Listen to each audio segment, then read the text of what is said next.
Now, how did you first come across the Baha'i Faith? When I was 14 years old, I answered an ad in a local newspaper to go hay carting in the Mackenzie country. Now, it was manual work, and it was probably more like adults' work, and I was 14, so it was very, very hard work, and it was always windy and hot. And one of the other people that went and did the same job as what I did was a Baha'i.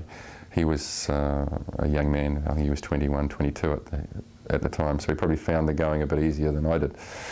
But every 2 or 3 hours we'd have a break, and we'd have this break under this. There was this one tree in the middle of nowhere with a stream, a mountain stream that came under this tree, and about every 2 or 3 hours, this man his name was Brett Keeman, would tell me a little bit about the Baha'i Faith, and I'd ask a question and he'd answer the question, and then I'd ask another question and he'd say it's time to go back to work, because we were working on a piecemeal basis. So we'd go back to work and I'd have 2 or 3 hours to think about what he just said, and he knew that in 2 or 3 hours' time I'd be back in the same position. So after 2 or 3 weeks of that, I got a good appreciation of what the Baha'i Faith was all about, and he gave me a book about the Baha'i Faith, and I learnt a little bit about it. And then, as a 14-year-old does, I forgot about it and put the book down, and yeah, so it sort of went nowhere originally, but that's how I first heard about the Baha'i Faith. What was the book? Baha'u'llah in the New Era, which is an introductory type book for people that want to investigate the Baha'i Faith. And when after that did you actually become a Baha'i? It was about 4 years after that, when I attended university at Lincoln College, which is now Lincoln University in Canterbury.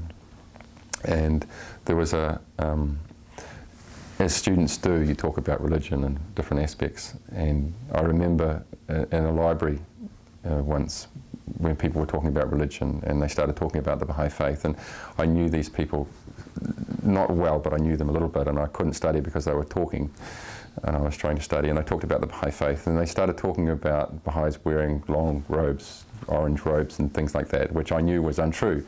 So I said, you know, I popped up and said, that's not true, I know that's not the case, and I actually have a book on the Baha'i Faith, and I gave the book to one of these people, and that's when I first started thinking about the Baha'i Faith again. And shortly after that, there was a public meeting that was advertised at the university, and I went along to this meeting, and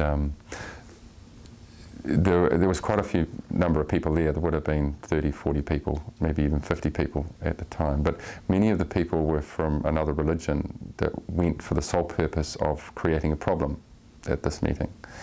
And the Baha'is, gave their presentation and were haggled by some of these people, and it was quite annoying and quite frustrating.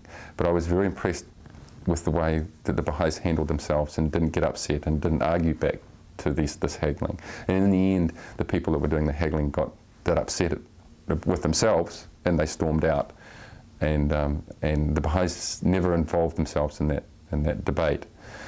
And those people that went to cause the problem recognised that I came to this meeting, and it was an agricultural university where generally people aren't that interested in religion, and they saw that I went to this meeting, so they hounded me to try and convert me to their religion.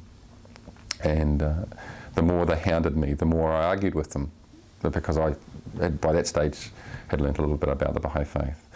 And every time I lost the argument, because they knew their religion so well, and I didn't know that much about the Baha'i Faith. So every time I lost the argument, I had to go and find out more about the Baha'i Faith until I actually was convinced on what I was reading. Later I found out that you shouldn't argue about religion. It's very important that religion should be the cause of love and unity, and not the cause of discord. So that is I later found out that's the reason why the Baha'is didn't argue and didn't create a scene back at that first meeting. And I didn't know that, of course, at the time, and that's why I argued, and I lost the arguments anyway. But it was a very interesting experience to go through, and in the end I actually believed in what I was saying, so that's when I became a Baha'i.